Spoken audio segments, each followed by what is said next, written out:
우리 같이 한번 상상을 해봅니다. 서울의 가장 치열한 중심과 예를 들어서 강남, 테란로나 여의도에서 매일같이 전쟁 같은 하루를 살아가는 한 직장인이 있습니다.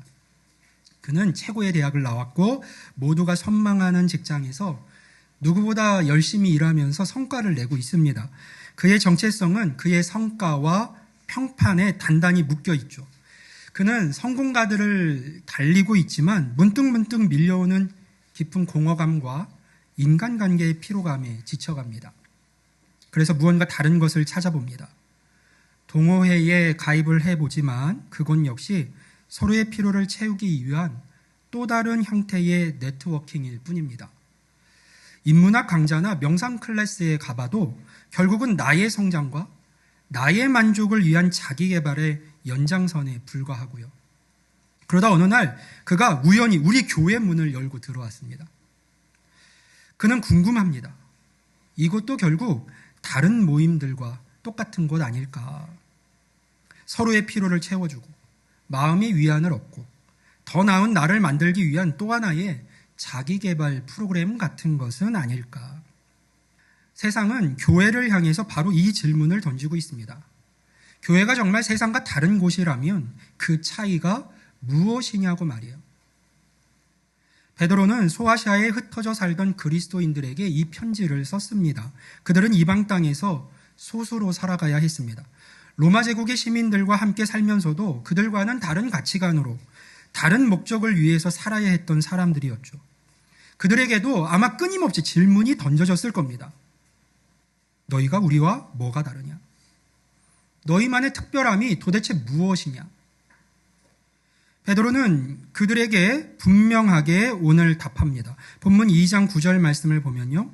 그러나 너희는 택하신 족속이요 왕같은 제사장들이요 거룩한 나라요 그의 소유가 된 백성이니 이는 너희를 어두운 데서 불러내어 그의 기이한 빛에 들어가게 하신 이의 아름다운 덕을 선포하게 하려 하심이라. 아멘. 여기 그러나라고 하는 접속사를 주목해 보세요. 세상이 보기에는 별 볼 일 없는 소수의 무리일지라도 하나님 보시기에는요, 택하신 족속이라는 겁니다. 게노스 에클렙톤. 이는 단순히 선택받은 무리가 아니라 하나님의 특별한 목적을 위해서 구별된 혈통이라는 뜻이에요. 그리고 그 목적이 무엇입니까? 아름다운 덕을 선포하게 하려 하심이라.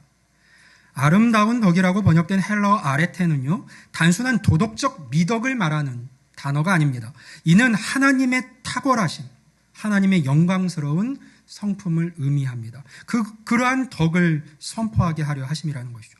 그렇습니다. 우리가 세상과 다른 이유는요, 우리가 더 나은 사람이기 때문이 아닙니다. 우리가 세상과 다른 이유는 우리가 하나님의 성품을 드러내는 살아있는 증거로 부름을 받았기 때문이에요. 테란로에 그 직장인이 찾고 있던 것, 세상이 목마르게 갈급해하는 것이 바로 그겁니다. 논리가 아닌 사랑으로, 주장이 아닌 삶으로 복음의 능력을 보여주는 공동체 말이에요. 오늘 우리는 베드로가 보여주는 이 놀라운 정체성이, 이 새로운 정체성, 이것이 우리를 어떻게 세상과 구별된, 세상이 이해할 수 없지만 거부할 수도 없는 매력적인 공동체로 만드는지를 함께 살펴보려고 합니다. 오늘 성경이 말하는 신자의 새로운 정체성, 우리가 안고 살아가야 할 정체성은 무엇일까요? 신자로서 이 자리에 있는 우리는 누구일까요? 첫째로 성경은 우리가 긍휼을 얻은 하나님의 백성이다라고 이야기합니다. 긍휼을 얻은 하나님의 백성이다. 우리 베드로전서 2장 10절 말씀을 같이 한번 읽어봅니다. 시작.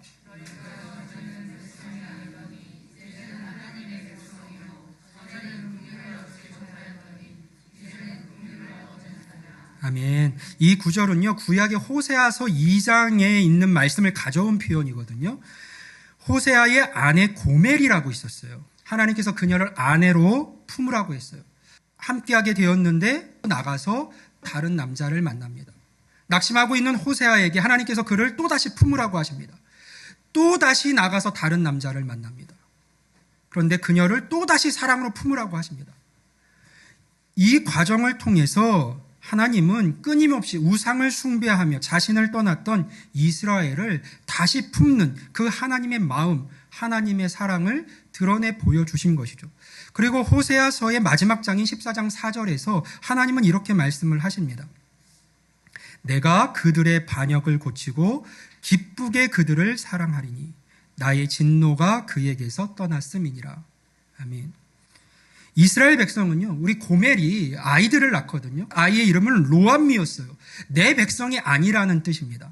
내 백성이 아니었던 자들을 암미, 그러니까 내 백성으로, 로로하마, 긍휼히 여김을 받지 못하는, 그럴 수밖에 없는 상태에 놓인 백성들을 루하마, 긍휼히 여김을 받는 백성으로 변화시켜 내시는 것이죠. 이것이 바로 그들에게, 그리고 이 자리에 있는 우리 모두에게 일어난 놀라운 기적입니다. 여기에서 중요한 것은 이 근본적인 정체성의 변화가 우리의 관계 맺는 방식을 완전히 바꾸어 놓는다는 사실이에요. 삶에서도요. 생각해 보세요. 현대사회의 모든 관계는 어떤 원리로 움직입니까? 명함을 주고받는 순간부터 시작이 됩니다. 어느 회사에 다니세요? 어느 대학 나오셨어요? 자녀는 몇 살이고 어느 학교 다녀요? 우리는 끊임없이 상대방의 스펙을 파악하고 동시에 나의 스펙을 어필합니다. 이것이 바로 거래의 논리예요. 이 관계가 나에게 과연 무엇을 줄 수 있는가? 그 계산이 모든 만남의 기저에 깔려 있는 것이죠. 직장에서는 더욱 적나라하게 드러납니다. 점심시간에 누구와 함께 식사를 할지, 회식 자리에서는 누구 옆에 앉을지, 심지어 복도에서, 옥상에서 누구와 인사를 나누고 대화를 할지 모두 다 전략적 판단의 결과일 때가 많습니다. 나에게 도움이 될 만한 사람인지, 내 승진에 영향을 줄 수 있는 사람인지를 먼저 계산하게 됩니다. 이런 관계 맺기는요, 결국 우리를 지치게 만듭니다. 항상 무언가를 증명해야 하고, 항상 경계해야 하고, 항상 더 많은 것을 얻어내려 애써야 하기 때문이죠. 그래서 현대인들은요, 진정한 관계에 목말라 하면서도 정작 그런 관계를 어떻게 맺어야 하는지 모르는 모순 속에서 살아갑니다. 그런데 복음은 우리에게 완전히 다른 관계의 원리를 보여줍니다. 우리는 더 이상 무언가를 성취해서 우리의 가치를 증명할 필요가 없습니다. 왜냐하면 우리의 정체성이 우리의 행위가 아닌 하나님의 긍휼에 근거하고 있기 때문이에요. 우리는 이미 하나님의 백성이라는 확고한 신분을 받았습니다. 이것은 우리의 노력으로 얻은 것도 아니고 우리의 실수로 잃어버릴 수 있는 것도 아닙니다. 오직 하나님의 일방적인 은혜로 주어진 변하지 않는 선물인 것이죠. 그리고 바로 이 지점에서 놀라운 자유가 시작됩니다. 더 이상 다른 사람과의 비교를 통해서 나의 가치를 증명할 필요가 없어졌습니다. 더 이상 관계를 통해 무언가를 얻어내려 애쓰지 않아도 됩니다.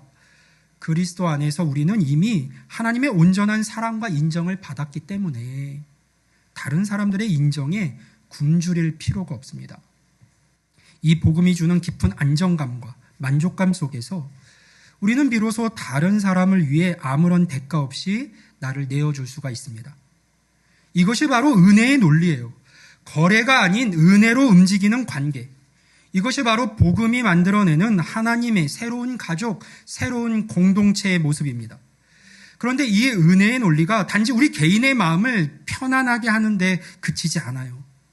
이것은 세상이 결코 흉내낼 수 없는 연합의 능력을 만들어냅니다. 세상의 논리는 본질적으로 분리를 낳을 수밖에 없어요. 사람들은 인종, 문화, 사회, 경제적인 지위, 정치적 견해, 심지어 출신 지역까지도요. 온갖 종류의 기준으로 서로를 나누고 구별합니다. 우리는 우리와 비슷한 사람들과 어울리면서 안정감을 느끼고 우리와 다른 사람들은 배척하거나 무시하기 쉽습니다. 최근에 우리 사회를 한번 보세요. 세대 갈등, 지역 갈등, 이념 갈등이 얼마나 심각합니까? 온라인 댓글창은 서로 다른 의견을 가진 사람들을 향한 혐오와 분노로 가득합니다. 같은 직장에서 일하면서도 서로를 경쟁자로만 바라보면서 끊임없이 견제합니다. 같은 아파트에 살면서도 서로에게 무관심하죠. 그러나 복음은 이 모든 장벽을 허물고 그리스도 안에서 완전히 새로운 하나의 인류를 창조합니다. 갈라디아서 3장 28절의 선포처럼 우리 안에는 더 이상 유대인이나 헬라인, 종이나 자유인, 남자나 여자의 구별이 아무런 의미가 없습니다. 우리 모두는 그리스도 예수 안에서 하나가 되었기 때문이죠. 이것은 단지 서로의 다름을 용납하는 수준을 넘어섭니다. 우리는 서로에게 속해 있고 서로가 서로를 필요로 합니다. 고린도전서 12장에서 바울이 말하는 것처럼 우리는요, 한 몸의 지체들이에요. 예수 그리스도를 머리로 한 몸의 지체들입니다. 눈이 손더러 나는 너를 쓸 데가 없다 할 수 없고, 또한 머리가 발더러 나는 너를 쓸 데가 없다 할 수 없습니다. 따라서 교회는 세상이 결코 흉내낼 수 없는 다양성 속의 통일성을 보여주는 공동체가 되어야 합니다. 서로 다른 배경과 문화를 가진 사람들이 그리스도의 몸 안에서 한 지체가 돼서 서로를 섬기고 사랑하는 모습, 그 자체로 강력한 복음의 증거가 되어 세상 가운데 드러나게 되는 것이죠. 그런데 이런 연합된 공동체에서는 필연적으로 생겨날 수밖에 없는 게 있어요. 갈등과 문제들입니다. 서로 다른 성격, 다른 가치관, 다른 기대를 가진 사람들이 한 곳에 모이니 마찰이 생기는 것 너무 당연하죠. 그럴 때 우리는 어떻게 해야 할까요? 세상은 종종 두 가지 극단적인 방식으로 이런 문제를 다룹니다. 한쪽에는 가혹한 정죄가 있습니다. 잘못은 저지른 사람을 비난하고 판단하며 관계를 끊어버리는 것이죠. 안 보면 그만이니까요. 취소 문화라고 불리는 현상이 바로 이거예요. 한 번의 실수나 잘못된 발언으로 그 사람의 모든 것을 부정해버리는 겁니다. 상관없는 사람으로 만들어버리는 거예요. 다른 한쪽에는 진리를 외면한 채 모든 것을 용납하는 값싼 관용이 있습니다. 누가 누구를 판단할 수 있겠는가 라는 말로 옳고 그름의 경계를 흐려버리고 결국에는 모두가 함께 잘못된 길로 걸어가도록 방치합니다. 그러나 복음은 우리에게 제3의 길을 보여줍니다. 전혀 다른 길이요. 그것은 진리 안에서 사랑으로 서로를 세워가는 길입니다. 우리 에베소서 4장 15절과 16절 말씀을 같이 한번 읽어볼까요? 시작.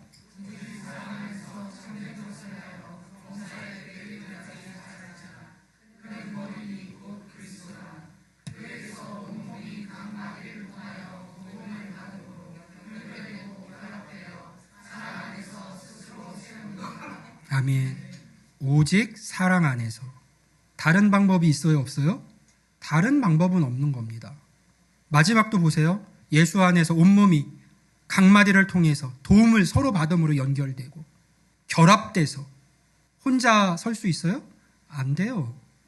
사랑 안에서 스스로 세워간다. 우리는 서로의 죄와 잘못에 대해 눈 감지 않습니다. 왜냐하면 우리는 죄가 얼마나 파괴적인지를 알고 거룩하신 하나님을 경외하는 사람들이니까요. 하지만 우리가 죄를 다루는 방식은 세상의 정죄와는 근본적으로 다릅니다. 우리의 목표는 결코 상대를 무너뜨리거나 끊어내는 것이 아니라 그를 회복시키는 것입니다.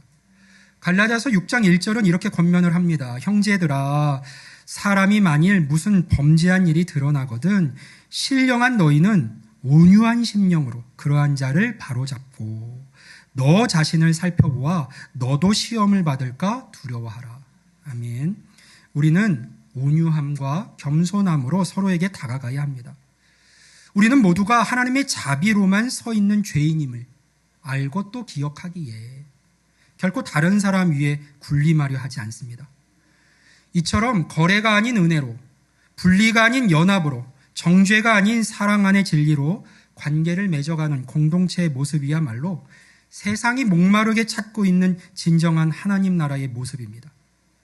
세상에서 지친 이들이 찾는 것이 바로 그것 아니겠어요? 조건 없는 사랑, 진정한 연합, 회복의 은혜가 있는 공동체. 우리가 이런 공동체가 될 때 세상은 비로소 우리가 전하는 복음에 귀를 기울이기 시작할 겁니다. 또 오늘 말씀이 말하는 신자의 정체성은 무엇일까요? 우리는 이제 어떤 정체성을 안고 살아가게 된 걸까요? 둘째로 우리는 하나님의 아름다운 덕을 선포하는 백성입니다. 신자는 하나님의 아름다운 덕을 선포하는 백성들이에요. 저와 여러분이 그렇습니다. 베드로는 우리에게 이 새로운 정체성을 주신 이유를 분명히 밝히고 있습니다. 우리 다시 한번 9절 후반부를 읽어볼까요?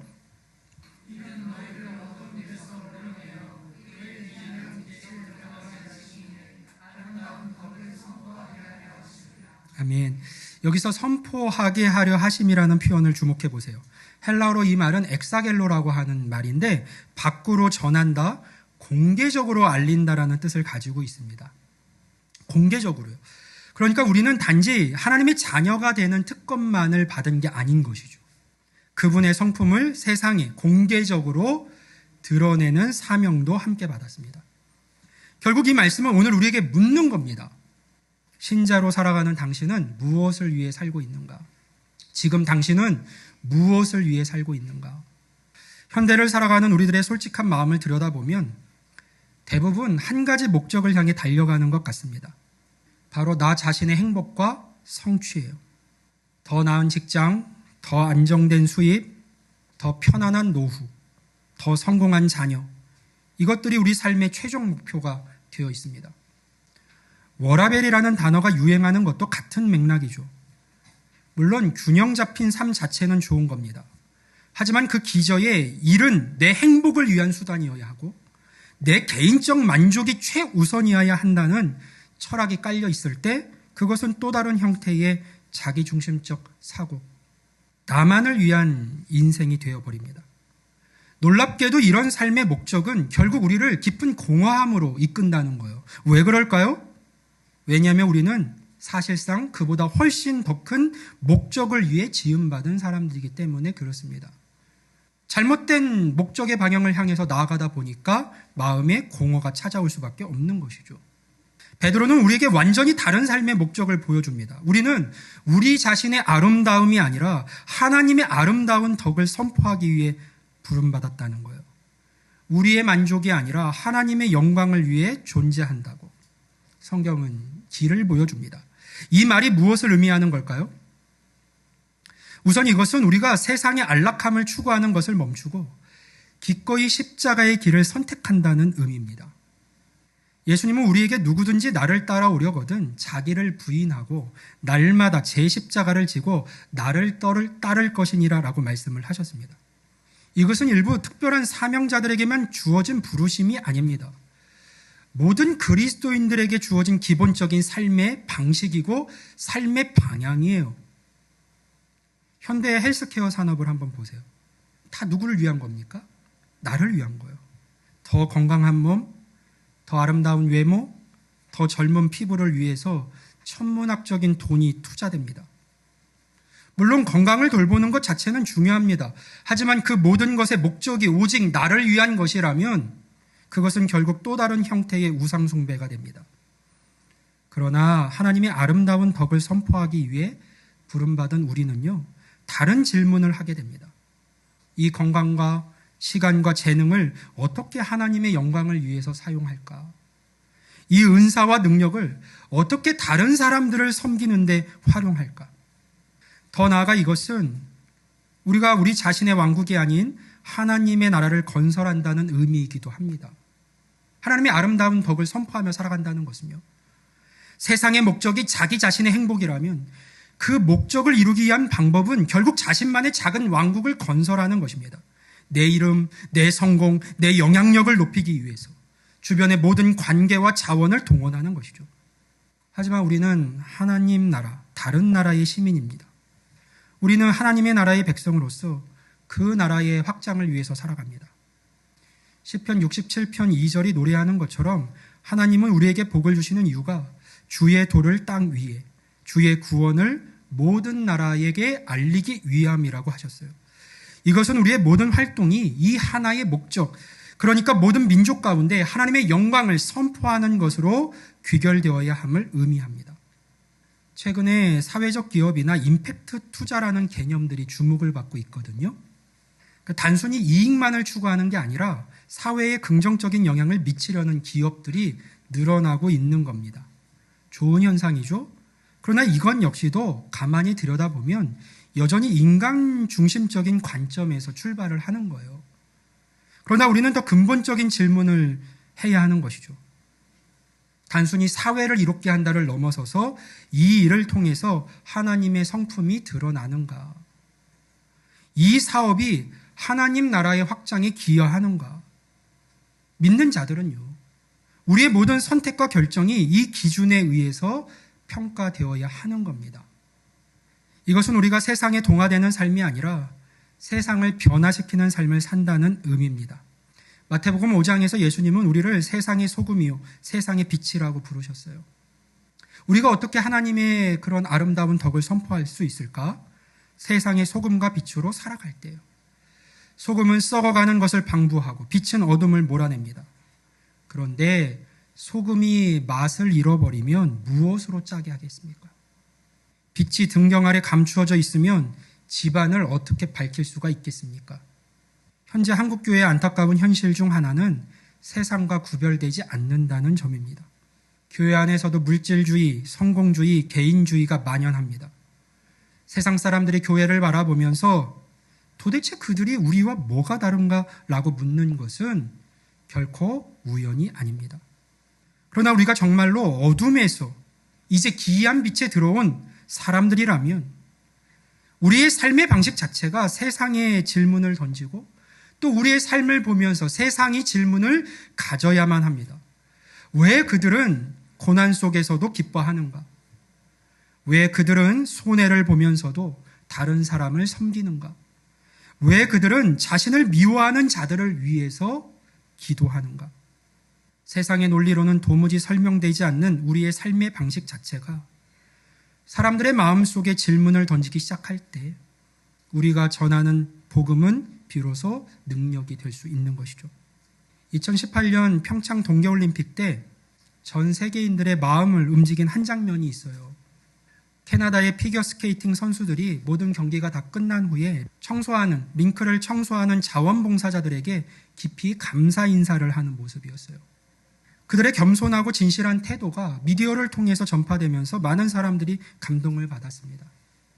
어쩌면 이것이 바로 우리가 보여주어야 할 다른 삶의 모습입니다. 성공했을 때 더욱 겸손해지고 인정받을 때 더욱 다른 사람들을 섬기며 높아질수록 더욱 낮은 곳으로 향하는 삶. 이런 삶을 통해 하나님의 성품이 자연스럽게 우리 삶의 자리에서 드러나게 되는 것이죠. 베드로가 말하는 아름다운 덕을 선포하는 삶이란 바로 이런 겁니다. 우리의 말이 아니라 우리의 삶으로, 우리의 주장이 아니라 우리의 사랑으로 하나님의 존재하심과 그분의 성품, 그분의 선하심을 세상 가운데 증명해 보이는 것이죠. 마지막으로 성경이 말하는 신자의 정체성, 우리가 믿는 자로서 가져야 할 정체성은 무엇일까?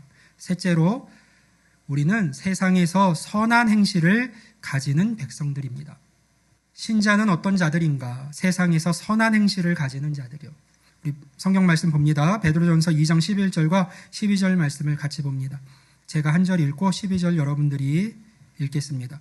사랑하는 자들아, 거류민과 나그네 같은 너희를 권하노니 영혼을 거슬러 싸우는 육체의 정욕을 제어하라.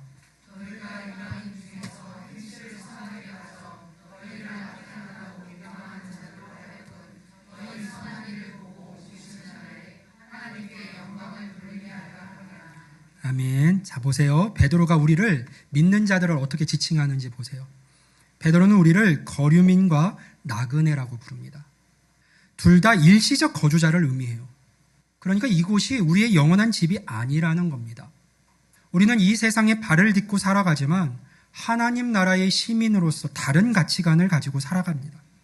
여기서 중요한 것은 베드로가 그러므로 너희는 세상을 등지고 살아라 라고 말하지 않는다는 점이에요. 오히려 이방인 중에서 믿지 않는 자들 가운데에서 행실을 선하게 가져라 라고 말을 합니다. 우리는 세상에 속하지 않지만 세상을 위해 존재합니다. 세상의 가치를 따르지 않지만 세상을 사랑합니다. 이것이 바로 예수님이 보여주신 삶의 방식이고 하나님이 이 세상을 사랑하셔서 독생자를 보내신 성품의 내용이에요. 그런데 이런 삶을 살기 위해서는요, 그냥 되는 건 아닙니다. 베드로가 한 가지를 이야기해요. 영혼을 거슬러 싸우는 육체의 정욕을 제어해야 한다고 베드로는 말합니다. 이것이 바로 핵심이에요. 여러분 가운데 그런 삶이 잘 안 펼쳐져요. 내가 신자로서 이런 정체성을 가지고 살아가는 것이 잘 안 돼요라고 호소하고 싶은 분도 계실 거예요. 압니다. 쉬운 일은 아니에요. 어려운 일일 수 있습니다. 그러나 안 되는 일은 아닙니다. 다만 부족한 것이 있었다면 이것이 부족했겠죠. 영혼을 거슬러 싸우는 육체의 정욕을 제어하고자 하는 그 의지와 태도요. 우리가 그렇게 살고자만 한다면 우리는 다 살 수 있는 자들이에요. 왜 그럴까요? 우리는 세상과 다른 힘을 가지고 있는 자들이기 때문이에요. 세상 사람들이 가진 것과는 다른 힘, 우리는 그것을 가지고 있기 때문에 영혼을 거슬러 싸우는 육체의 정욕을 제어하고자 하는 마음과 소망과 의지만 가지고 있다면 우리의 삶은 새로운 전체성을 가진 삶의 열매를 충분히 맺으며 살 수 있습니다. 여기서 말하는 베드로가 말하는 육체의 정욕은 단순히 성적인 욕구를 말하는 거 아니에요. 이것은 하나님보다 자신을 우선시하려는 모든 욕구, 세상의 가치에 끌려가려고 하는 모든 충동을 포괄합니다. 자기중심적으로 살고 싶어하는 우리의 근본적인 그 성향이요. 우리가 어떻게 세상 사람들과 다르게 이러한 새로운 삶을 살아갈 수 있을까? 성경이 이야기하는 것이 세 가지가 있어요. 첫째로 우리는 자신의 의지력이 아닌 성령의 능력으로 살아가는 자들이기 때문이에요. 세상 사람들은 다 자기 힘으로 새로운 삶을 살아가야 돼요. 그렇게 살아가려고 끊임없이 노력합니다. 많은 경우에 실패합니다. 그러나 우리는 할 수 있어요. 왜냐하면 다른 힘의 근원이 있으니까. 갈라디아서 5장은 성령의 열매를 말하면서 그 마지막에 절제를 언급합니다. 진정한 절제는 인간의 의지력으로 이루어지는 것이 아니라 성령님이 우리 안에서 맺어주시는 열매예요. 성령의 열매입니다. 요즘 마인드풀리스로 불리우는 마음 챙김이나 멘탈 트레이닝이 유행을 하잖아요. 자신의 감정과 욕구를 객관적으로 관찰하고 통제하려고 하는 시도들입니다. 이런 기법들이 단기간에는 도움이 될 수 있지만 근본적인 한계가 있어요.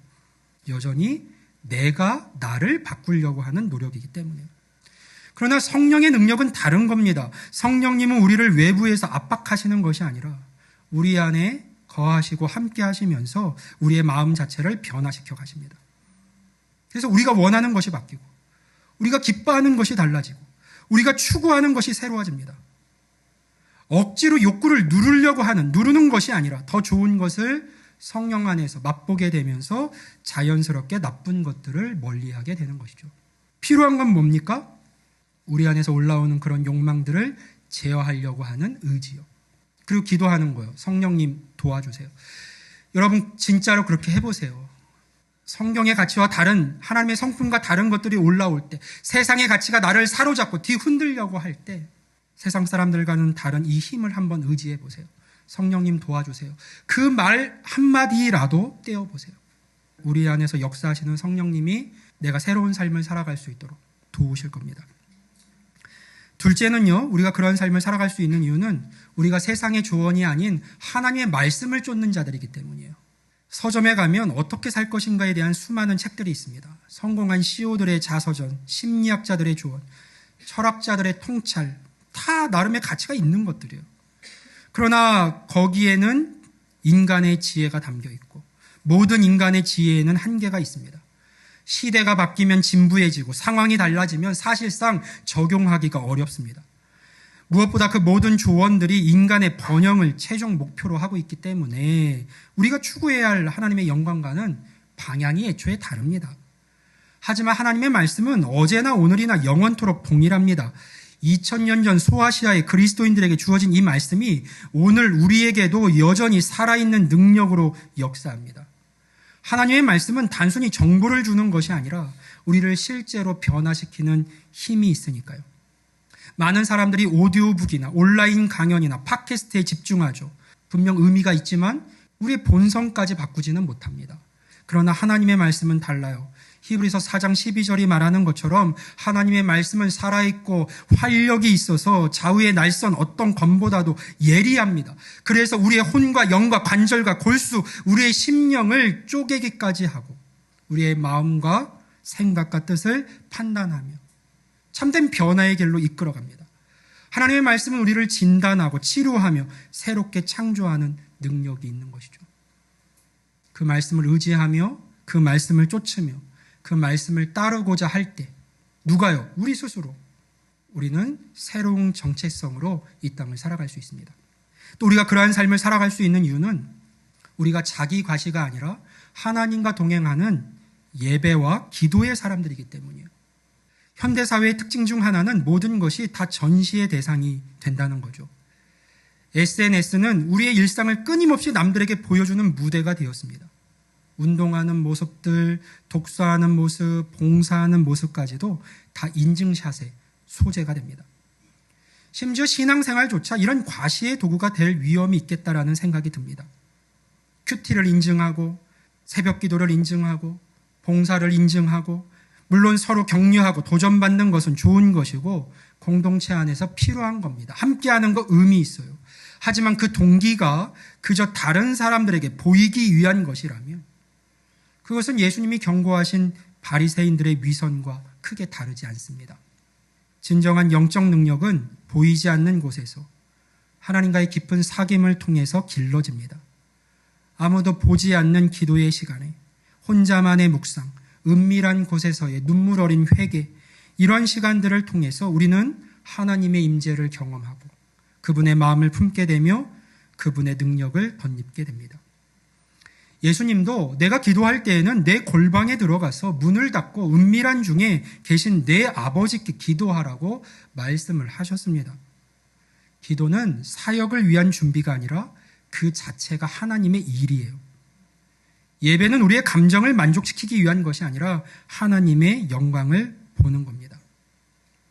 우리가 그 자리를 사모하고 기쁨으로 참여하고 그러한 시간들을 통하여서 하나님과의 관계를 깊게 이어갈 때 우리는 세상에서 새로운 삶을 살아갈 수 있는 것이죠. 이렇게 성령의 능력과 하나님의 말씀 그리고 진실한 예배와 기도를 통해서 우리는 비로소 나그네와 행인으로서 이방인 중에서 선한 행실들을 가질 수 있게 됩니다. 오늘 본문에 보면 베드로가 놀라운 약속을 하나 하고 있어요. 너희를 악행한다고 비방하는 자들로 하여금 너희 선한 일을 보고 오시는 날에 하나님께 영광을 돌리게 하라. 아멘. 무슨 말이냐 하면 처음에는 우리를 오해하고 비방하던 사람들이 결국은 우리의 선한 행실을 보면서 하나님께 영광을 돌리게 된다는 것입니다. 이것이 바로 복음의 능력이에요. 우리의 다른 삶이 그들의 마음을 움직이고 그들로 하여금 하나님을 인정하게 만든다는 것이죠. 사랑하는 성도 여러분, 바로 이것이 우리가 감당해야 할 아름답고 영광스러운 사명입니다.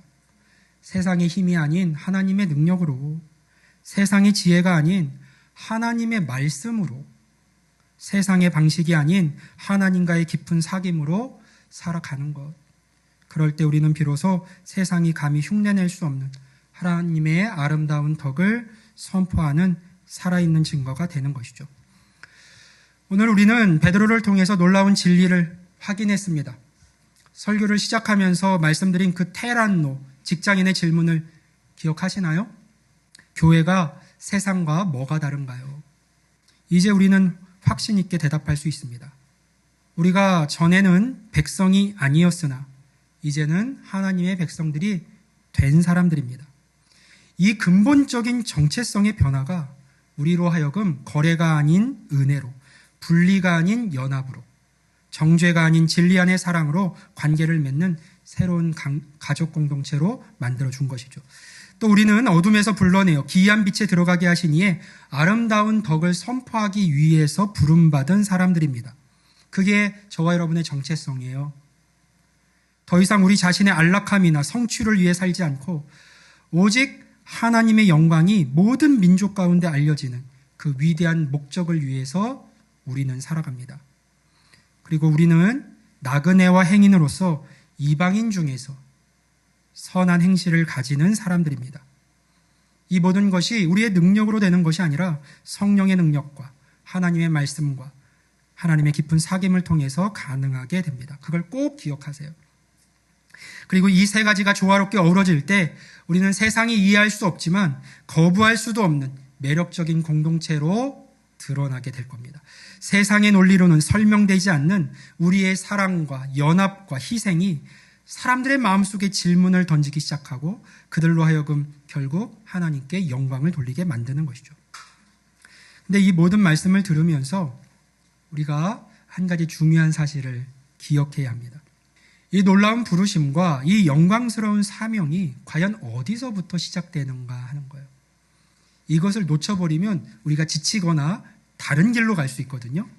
그것은 바로 예수 그리스도의 십자가에서 시작된다는 사실을 우리가 기억해야 합니다. 그분은 부유하신 분이었으나 우리를 위해 가난하게 되셨고, 창조주이셨으나 피조물의 종이 되셨고, 생명의 주인이셨으나 우리를 위해 죽음을 맛보셨습니다. 그분은 우리가 받아야 할 저주를 대신 받으셨고, 우리가 마땅히 받아야 할 하나님의 진노를 남김없이 받으셨습니다. 이 사랑을 아는 자는 더 이상 자신의 만족을 위해 살 수가 없습니다. 이 사랑을 경험한 자는 그 사랑에 압도되어 자신의 삶을 기꺼이 내어드리게 됩니다. 중요한 건 그 사랑을 아느냐 모르느냐일 뿐이에요. 성도들이 간혹 왜요? 라고 묻거든요. 왜 그렇게 해야 합니까? 언제까지 해야 됩니까? 왜 꼭 내가 해야 됩니까? 이런 걸 좀 가끔 물으시거든요. 답은 다 알고 있죠. 우리가 왜, 무엇 때문에, 어떻게 그런 삶을 살아갈 수 있는지는 우리가 이미 답을 가지고 있어요. 예수님 때문에. 예수님이 보여주신 그 사랑 때문에. 오늘부터 우리에게는 특별한 기회가 주어집니다. 하나님께서 우리 교회에 7주양이라는 아름다운 여정을 허락해 주셨어요. 바울은 말했습니다. 우리는 구원받는 자들에게나 망하는 자들에게나 하나님 앞에서 그리스도의 향기니. 저와 여러분이 예수님의 향기입니다. 앞으로 7주 동안 우리는 7가지 향기를 통해서 허락된 그 101명의 영혼들, 또 우리 주변에 있는 영혼들, 소중한 영혼들에게 다가갈 겁니다. 기도의 향으로 시작해서 관심의 향, 섬김의 향, 나눔의 향, 소망의 향, 기쁨의 향, 그리고 마지막 사랑의 향에 이르기까지. 이 7주간의 여정은 바로 오늘 우리가 나눈 이 말씀의 살아있는 실천이에요. 우리가 하나님의 백성으로서 은혜로 다가가고 그분의 아름다운 덕을 선포하며 나그네로서 이방인 중에서 선한 행실을 보여주는 구체적인 여정이 이 기간을 통해서 새롭게 우리 안에서 시작되길 원합니다. 여러분 곁에도 같은 질문을 가지고 살아가는 사람들이 있을 겁니다. 성공가들을 달리고 있지만 마음 깊은 곳에 공허함으로 고민하는 분들, 진정한 공동체를 갈망하면서도 어디서 찾을지 모르는 분들, 교회는 정말 다를까 하고 의구심을 품고 있는 자들 말이에요. 우리 앞에 놓여져 있는 새생명 축제는 단순한 이벤트가 아닙니다. 이것은 하나님의 아름다운 덕이 선포되는 거룩한 순간이고 세상이 교회의 참된 모습을 목격하게 될 은혜의 시간입니다. 하나님께서 이 거룩한 여정을 통해 우리 자신도 변화시키시고 우리가 사랑하는 영혼들도 만나주시기를 간절히 기원합니다. 오늘 이 시간 저는 두 자리의 사람들을 말씀 앞으로 초청하고 싶습니다. 첫째는 아직 이 그리스도의 사랑을 개인적으로 경험하지 못한 분이 계시다면, 받아들이지 못한 분이 계시다면 오늘 이 자리에서 그분을 당신의 구원자요 주님으로 영접하시기를 바랍니다. 그리고 새로운 삶을 살아가실 수 있길 바라요. 어쩌면 당신은 오랫동안 교회에 다녔지만 여전히 당신의 노력과 선행으로 하나님의 인정을 얻으려고 애쓰고 있을지 몰라요. 그러나 복음은 우리에게 행위를 요구하지 않습니다. 오직 믿음을 요구하고 있어요. 당신의 죄를 대신해서 십자가에서 죽으시고 부활하신 예수님을 믿음으로 이 시간 받아들이십시오. 그럴 때 당신은 죄의 용서함을 받고 하나님의 자녀가 되는 새로운 생명을 얻게 될 겁니다. 그리고 말씀하신 것처럼 전에는 백성이 아니었지만 이제는 하나님의 백성이라고 하는 놀라운 정체성의 변화를 경험하게 될 거예요. 둘째는 이미 그리스도를 영접한 하나님의 자녀들에게 도전합니다. 오늘 당신의 삶을 하나님께 온전히 드리는 결단을 새롭게 하시지 않겠습니까? 이것은 당신의 인생, 당신의 가정, 당신의 직업, 당신의 재물, 당신의 미래에 대한 모든 권리를 하나님께 내어드리는 겁니다. 하나님, 제 삶은 제 것이 아닙니다. 주님의 것입니다. 제가 세상과 구별된 주님의 백성으로 주님의 아름다운 덕을 선포하는 살아있는 증거로 살아가게 해 주십시오 라고 고백해 보는 것이죠. 물론 이것은 결코 가벼운 결단은 아닐 겁니다. 세상의 가치와 정면으로 부딪히는 삶이니까요. 때로는 손해를 볼 테고, 때로는 오해를 받을 수 있고, 때로는 외로운 길을 걸어야 할 수도 있습니다. 그러나 기억할 것은 하나님께서 우리를 예수 안에서 하나가 되게 하셨다는 사실이에요. 어려운 길일 수 있지만 그것이 우리 삶의 존재 이유이고 구원 이후의 새로운 삶이고 생명과 복으로 나아가는 길입니다. 바라기는 우리 모두가 자신만의 작은 왕국을 세우는 삶을 이제 좀 멈추고 오직 하나님의 나라를 위해 그분의 아름다운 덕을 선포하기 위해 기꺼이 새로운 정체성을 안고 살아가는 참된 교회, 세상 속에 하나님 나라, 하나님의 자녀들이 다 될 수 있기를 주님의 이름으로 간절히 축원합니다. 아멘.